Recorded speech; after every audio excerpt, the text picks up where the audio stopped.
Now, dear God, may the words of my mouth and the meditations of our hearts be acceptable in your sight, O God, our strength and our Redeemer. And all of God's people said, Amen.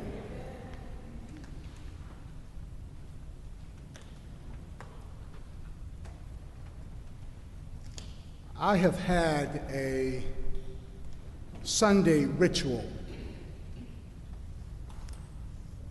that I have engaged in almost every Sunday without fail since I left home for college. And that's been a few years now. But every Sunday, even traveling halfway around the world, I would call my mother.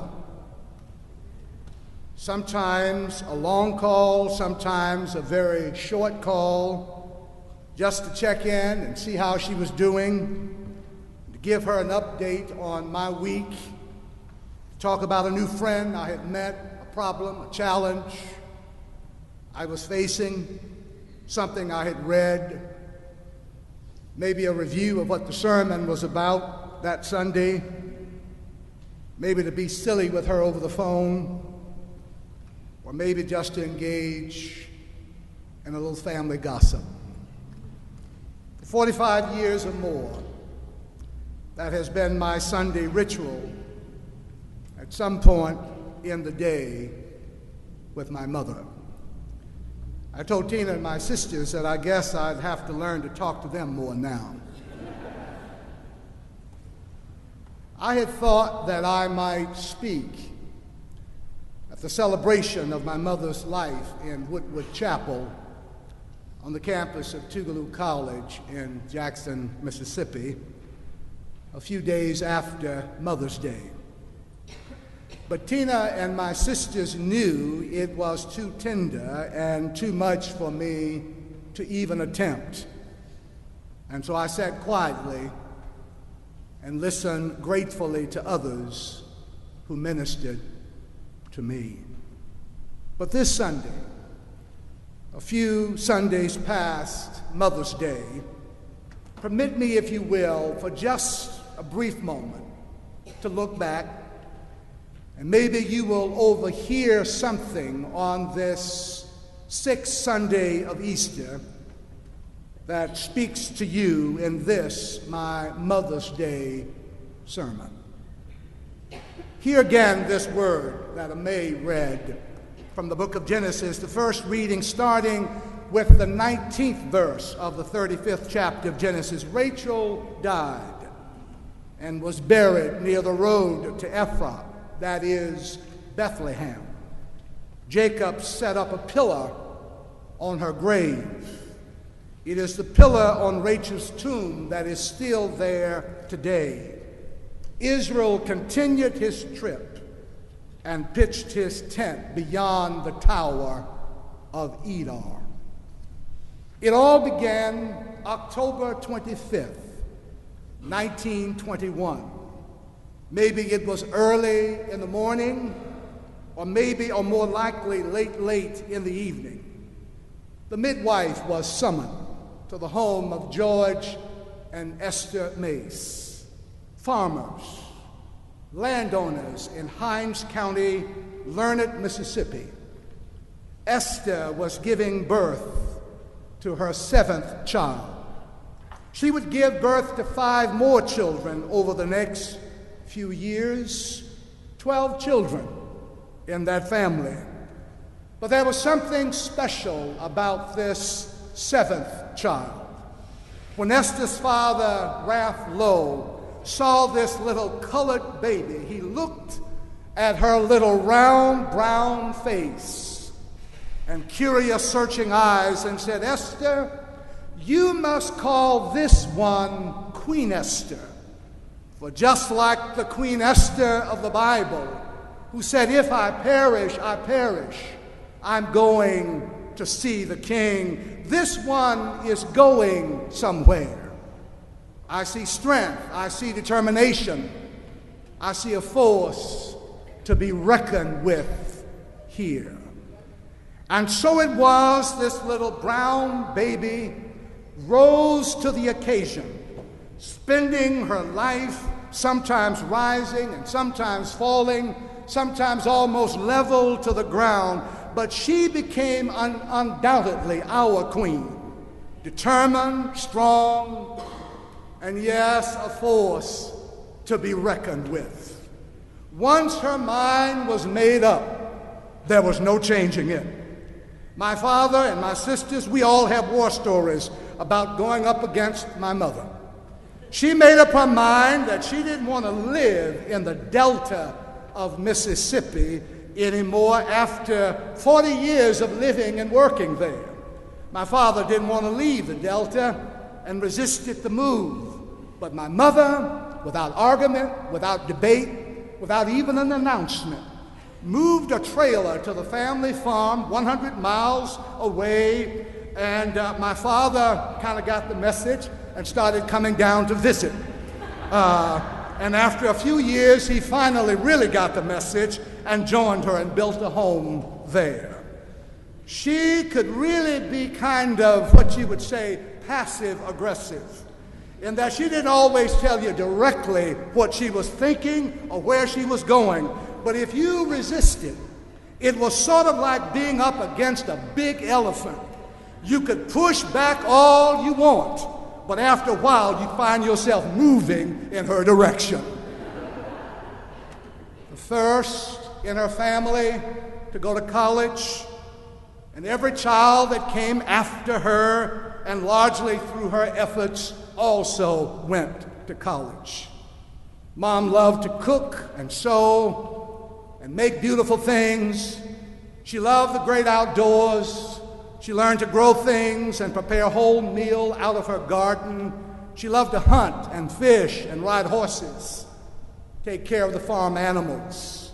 She and my father, for over 50 years, served children and families in rural counties in Mississippi and raised 4 children, myself and my 3 sisters, all with graduate degrees, 3 with terminal degrees. And they introduced us to the Christian faith and to Jesus, who said, "If you love me, keep my commandments." Love is the key. Love is all that matters. It's all about love. Love, period. Unconditional love. Overflowing love. Love lifted me when nothing else could help. Love lifted me. That was our mother, full of love for her family and others, beautiful, gentle, sweet, but strong, determined, passionate, energetic, courageous, resolute, regal, and undoubtedly our queen. And as I think about my dear mother, I'm reminded of another mother, of another day and time. Her name was Rachel. And we first meet Rachel in the drama of her life as a lovely girl turning into beautiful womanhood. We meet her when her walk is almost a dance. So lightly does she move upon her youthful feet. We first meet sweet Rachel coming into beautiful womanhood, but with a girlish shyness more provocative and fascinating to a young man than any bold invitation could ever be. And it is at this point in her life that Rachel meets the man who was to become her husband, Jacob, the son of Isaac, the grandson of Abraham. He worked 7 years for Rachel's hand in marriage and said that they were but a few days. And he worked another 7 years plus before he was able to slip Rachel away from her father's home. We see Rachel again in this drama, in her young married life, longing for children. We see her praying for a child. And in a tearful lament, Joseph is born. And now, in this 35th chapter of Genesis, we come to her death. So early in life, Rachel dies giving birth to her second son. Jacob and his family are on the move. They journey on the road near Ephrath, learned later to be called Bethlehem. Rachel's pregnancy comes to its final hours. And it is here that we see this great mother of Israel for the last time. Rachel's second son would never know his mother, for Rachel died on the road toward Bethlehem, giving birth to her child. Benjamin was his name. Jacob gave him that name, played a significant role in Israel's history, for the name of this child would be given to one of the 12 tribes of Israel, the tribe of Benjamin. And thousands of years go by, 40 generations pass, and a Christian preacher is writing to the faith community in the imperial city of Rome. And he looks back on his own heritage and history, and he says proudly, I am an Israelite of the seed of Abraham, of the tribe of Benjamin. I'm talking here about the great apostle Paul of the tribe of Benjamin. And so this good, faithful, sweet woman dying on the road to Bethlehem served the future in her child Benjamin, who became the ancestor of the greatest preacher in 2,000 years of the Christian faith. And it started with this mother, Rachel. And so it is with Queen Esther.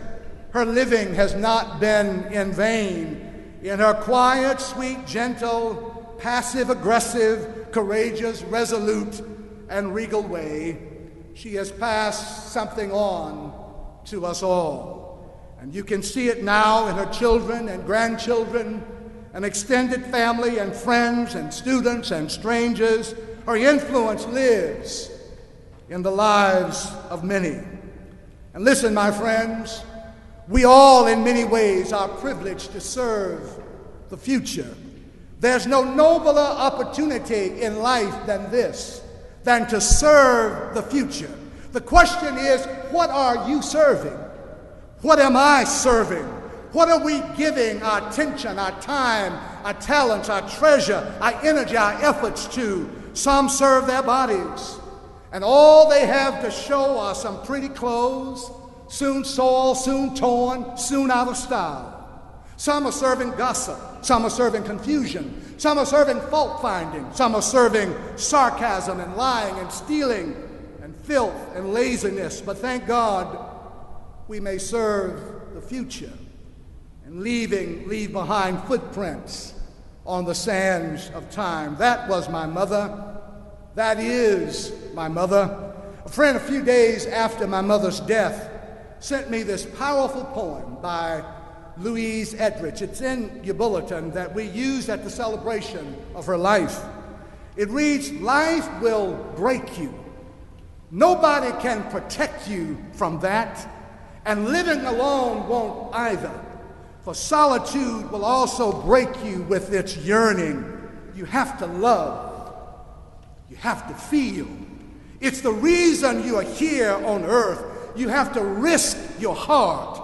You're here to be swallowed up. And when it happens that you are broken or betrayed or left or hurt or death brushes near, let yourself sit by an apple tree and listen to the apples falling all around you in heaps, wasting their sweetness.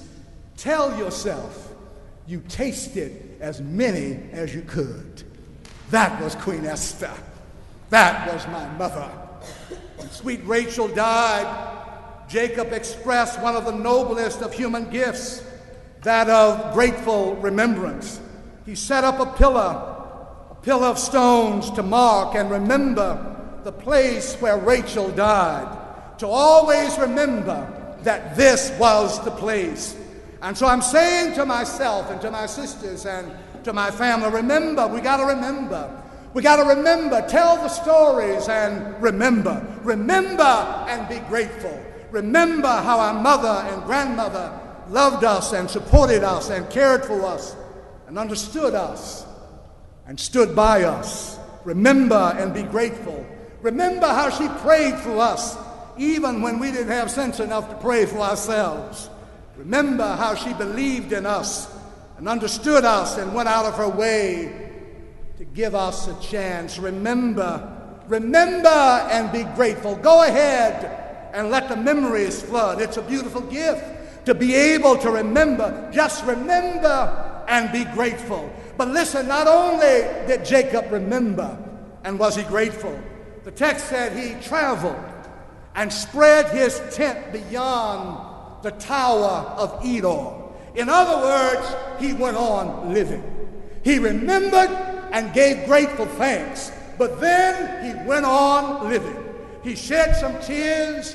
He remembered his wife, his first true love. He remembered and gave thanks, but then he went on living. He paused to build a pillar of stones, but he didn't stop there. He went on living. He spread his tent beyond the tower of Edom. You know, that's a good word for me, and that's a good word for you. That's the work before all of us when we've lost something. Don't you know it? And don't you know we've all lost something? A mother, a father, a sister, a brother, a friend, a dream, a hope, a plan. We've all lost something. We've all lost something, and when you lose it, remember and be grateful. Know that you got to go on living. Build your pillar of stones in the place of your loss. Build a memorial to what you've lost, but then spread your tent beyond the tower and go on living. We cannot know how our way will be, nor where it will lead, but you can go on living. You can't control what happens to you in life, but you can control how you respond to it. And that makes all of the difference. You got to go on living. Go on trusting in the God of our salvation. We know not how long it will be, nor what the future holds for us, but we know who holds the future, and we're more than confident that the who can handle the what. Go on believing that it's better up ahead. Go on knowing that behind every dark cloud there is a silver lining. Go on knowing that weeping may endure for a night, but joy comes in the morning. Joy comes with the morning. Go on knowing that they that wait upon the Lord shall renew their strength. They shall mount up with wings as eagles. They shall run and not be weary. They shall walk and not faint. Be not weary in well-doing, for in due season you shall reap if you faint not. There is a bright side somewhere beyond this veil of wrath and tears. Don't you rest until you find it. Go on trusting that storm clouds will give way to bright sunlight. Angels will visit us. Celestial breezes will blow upon us. The air will be filled with music. Go on living. Go on trusting that by God's grace, it will be well with our souls. I know it is well with Queen Esther, and so I can go on. It's well with her soul. She's free now. She's free now. It's almost as if I can hear her saying, in the words of Etna St. Vincent Millay, I shall die, but that's all I'm going to do for death. I'm not in his employ. I hear his huffs on the stalls. He has business in Burma, business in Bosnia, business in Cuba, but he must mount by himself. I will not give him a leg up. I will die, but that's all I'm going to do for death. With his horse hoofs on my chest, I will not tell him where the little child lies hidden in the swamp. I will not give him a map route to any man or woman's door. I'm not in his employ. Brothers and sisters, the keys and plans of the city are safe with me. Through me, you will never be overthrown, for I shall die. But that's all I'm going to do for death. I close with this. I told you that my mother loved the great outdoors, loved to grow things. She had a green thumb. We always had gardens, hated working in the garden. absolutely hated working in the garden. But we had gardens, and and it was a long time before I could just be idle for a little bit, because I could hear my mother's voice. You got work to do. Worked in the garden. We had gardens and we had orchards, peach orchards. We had peach trees galore. And I remember in the spring of the year, there were little buds on the peach trees, tiny little buds. The rains, the storms, the tornadoes would come through that flat land, the delta of Mississippi, and the winds would blow, sometimes violently, almost breaking the limbs. But those little tiny buds on those peach trees would always hold on. But in the summer, when the air was still and calm, not a breeze blowing anywhere, those little tiny buds, now big and ripe and colorful, sweet peaches, walking through the orchard, you see them lying on the ground, big ripe peaches lying on the ground. And I remember as a small child one day asking my mother, how could those little tiny buds hold on through the storm and the rains and the winds and the tornadoes, limbs bending and almost breaking, but they held on. But those big ripe peaches falling when the air was still and calm and not even a breeze blowing. How is it? Why is it, Mom? And I remember my mother saying they only fall when they are sweet enough. And I guess that's what happened with Queen Esther the other day. She held on through the storms and the turmoil and the wind and the rain. Can you imagine Mississippi, 1921, a year after the 19th Amendment to the Constitution gave women the right to vote, long before the Civil Rights Movement, an unfriendly, hostile place for a poor little brown girl in Mississippi. Jim Crow laws and segregation and discrimination, but she held on, and challenges and difficulties and disappointments and the Great Depression, but she held on. Cancer at an early age, but she held on, working and serving people in rural Mississippi, raising a family. She held on through the storms and the wind.